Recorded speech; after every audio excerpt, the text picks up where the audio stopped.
नमस्कार. मी रचना धुमाळ, तुमच्यातलीच एक. थंबनेल बघून तुम्हा सगळ्यांना समजलंच असेल की आज आपण कोणत्या टॉपिकवर बोलणार आहोत. मी एक बास्केटबॉल खेळाडू आहे. तर माझी जर्नी कशी होती, काय होतं, काय घडलं, कसा प्रवास होता, हे सगळं मी तुम्हाला माझ्या व्हिडिओमधून सांगणार आहे. जर व्हिडिओ तुम्हाला आवडला असेल तर नक्कीच तुम्ही मला कमेंटमध्ये सांगा आणि व्हिडिओची आपण पार्ट 1, पार्ट 2 असं करणार आहोत. किती पार्ट होतील माहिती नाहीत, पण जर तुम्हाला आवडलं असेल तर तुम्ही मला कमेंटमध्ये कंटिन्यू म्हणून सांगा. मी हे पार्ट 1, 2, 3 चे कंटिन्यू करत राहीन. तर माझी सुरुवात कशी होती? मी बास्केटबॉल खेळायची सुरुवात करण्याआधी जेव्हा मी 10th पास आउट झाले, त्याच्यानंतर 11thला ॲडमिशन घेतलं. ॲडमिशन घेतल्यानंतर माझ्या बहिणीला बास्केटबॉल आवडत होतं. ती कधी खेळली नाही, पण तिला आवड होती. त्याच्यानंतर ती मला बोलली, की "तू बास्केटबॉल खेळ." पण मला बास्केटबॉलबद्दल काहीच कल्पना नव्हती. त्यामुळं मी तिला म्हटलं, की "बघू, विचार करते मी त्यावर." मग आमच्या जेव्हा कॉलेज स्टार्ट झाल्यानंतर तिथं स्पोर्ट्स ट्रायल होते. त्या ट्रायल्समध्ये मी सहभागी झाले आणि त्याच्यामध्ये माझं सिलेक्शन झालं.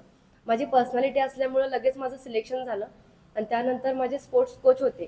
त्यांनी मला सिलेक्ट केलं आणि त्यांनी मला म्हटलं, की "तू बास्केटबॉल खेळणार का?" मग माझ्या बहिणीची पण इच्छा होती आणि तेवढ्यात त्या कोचनेही मला तसं सांगितलं. त्यामुळं मी लगेच हो म्हटले आणि मग माझी बास्केटबॉलची प्रॅक्टिस चालू झाली. रोज प्रॅक्टिस करायला सुरुवात केली. सुरुवातीला खूप भीती वाटायला लागली, की मला बास्केटबॉल खेळायला जमेल का? मला तो बॉल कसा पकडायचा हे देखील माहिती नव्हतं आणि बऱ्याचशा गोष्टींची भीती माझ्यामध्ये निर्माण व्हायला लागली. पण हळू मी रोज ते प्रॅक्टिस करायला लागले आणि बास्केटबॉलशी माझी मैत्री झाली. मैत्री होत मला त्याची आवड निर्माण झाली आणि मग माझी रोजची प्रॅक्टिस चालू झाली. प्रॅक्टिस करत माझा रोजचा प्रवास जो होता, तो खूप चांगला होता.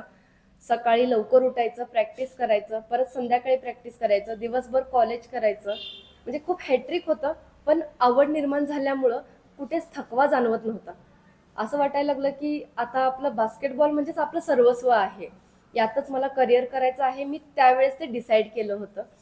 पण हळू काय झालं, कसं झालं, हे तुम्हाला सगळ्यांना मी माझी जर्नी दाखवणारच आहे, की माझे किती नॅशनल झाले, मी किती स्टेट खेळले, किती कॉलेज टुर्नामेंट्स खेळले, बास्केटबॉल बरोबरच अजून कोणता गेम खेळला, हे पण तुम्हाला मी सांगणारच आहे. बास्केटबॉलला जेव्हा सुरुवात झाली, तेव्हा बास्केटबॉलची प्रॅक्टिस जसं असायचं, जे सेक्शन असायचं आमचं मॉर्निंगचं आणि इव्हनिंगचं. मॉर्निंगचं प्रॅक्टिस कॉलेजवर असायचं, इव्हनिंगचं प्रॅक्टिस क्लबवर असायचं. तर सकाळचं प्रॅक्टिस हे असायचं आमचं 6 वाजता. पण मला वाटायचं की आपण काहीतरी एक्स्ट्रा शिकावं, म्हणून मी सकाळी 5 वाजता तिथं प्रॅक्टिसला जायचे. माझ्याबरोबर प्रॅक्टिसला माझी मम्मी सोबत यायची आणि कधी-कधी माझे पप्पाही मला तिथं सोडायला यायचे आणि ते तिथं माझी प्रॅक्टिस होईपर्यंत थोडा वेळ थांबायचे, कारण अंधार असायचा म्हणून. आणि 5 ते 6 मी तिथं माझी प्रॅक्टिस करायचे. 6ला माझे कोच यायचे आणि बाकीचे स्टुडंट्स यायचे आणि मग आमची तिथून पुन्हा प्रॅक्टिस चालू व्हायची. मग ती प्रॅक्टिस आम्ही करायचो आणि बरेचसे टुर्नामेंट्स ते चालू व्हायची. मग आमच्या कोचने आम्हाला एक दिवस सांगितलं, की आता लवकरच टुर्नामेंट्स येणार आहेत कॉलेजचे, त्यामध्ये तुम्हाला पार्टिसिपेट करावं लागेल. तर आम्ही ओके म्हटलं आणि प्रॅक्टिसला सुरुवात केली. काही सिनियर्स होते आमच्याबरोबर आणि तेही खूप छान खेळत होते. मग त्यांच्याबरोबर आमची प्रॅक्टिस असायची. आमची टुर्नामेंट्स आल्यानंतर काही मुला-मुलींचं सिलेक्शनचं ट्रायल्स असतात त्याच्यामध्येही आणि काही ठराविक मुला-मुलींना सिलेक्ट केलं जातं त्याच्यामध्ये. आणि पहिल्यांदा माझं सिलेक्शन झालं नव्हतं. कुठेतरी मी कमी पडले असेल त्या प्रॅक्टिसमध्ये, म्हणून माझं सिलेक्शन झालं नव्हतं. मग मला वाटायला लागलं, की आपण कुठेतरी कमी पडायला लागलो. म्हणून मी पुन्हा म्हटलं, की स्वतःला म्हटलं, की आपण अजून प्रॅक्टिस केली पाहिजे, अजून मेहनत घेतली पाहिजे. म्हणून मग मी जास्त प्रॅक्टिस करायला लागले आणि प्रॅक्टिस करत नेक्स्ट टुर्नामेंट जेव्हा आले, तेव्हा सगळ्यात पहिलं नाव लिस्टला माझं लागलं. याच्यापेक्षा मोठा आनंद माझ्यासाठी कोणताच नव्हता आणि मग मी इतकी हॅपी झाले, की घरी येऊन सांगितलं, असं-असं माझं सिलेक्शन झालंय आणि मला आता टुर्नामेंट्स खेळायला लागणार आहेत. पण त्याच्यानंतर पुन्हा एक गोष्ट घडली. टुर्नामेंट्सला जेव्हा मी गेले, नाव तर इथं फर्स्टला लागलं होतं, पण जेव्हा मी तिकडे खेळायला गेले, त्यावेळेस माझं इन 5 मध्ये नाव नव्हतं. म्हणजे सुरुवातीला जे 5 प्लेयर खेळतात, त्याच्यामध्ये फर्स्ट नाव काय 5ही नावमध्ये माझं नाव नव्हतं. मग खूप वाईट वाटायला लागलं, की अरे आपण इथपर्यंत आलोय आणि बाहेर बसलोय.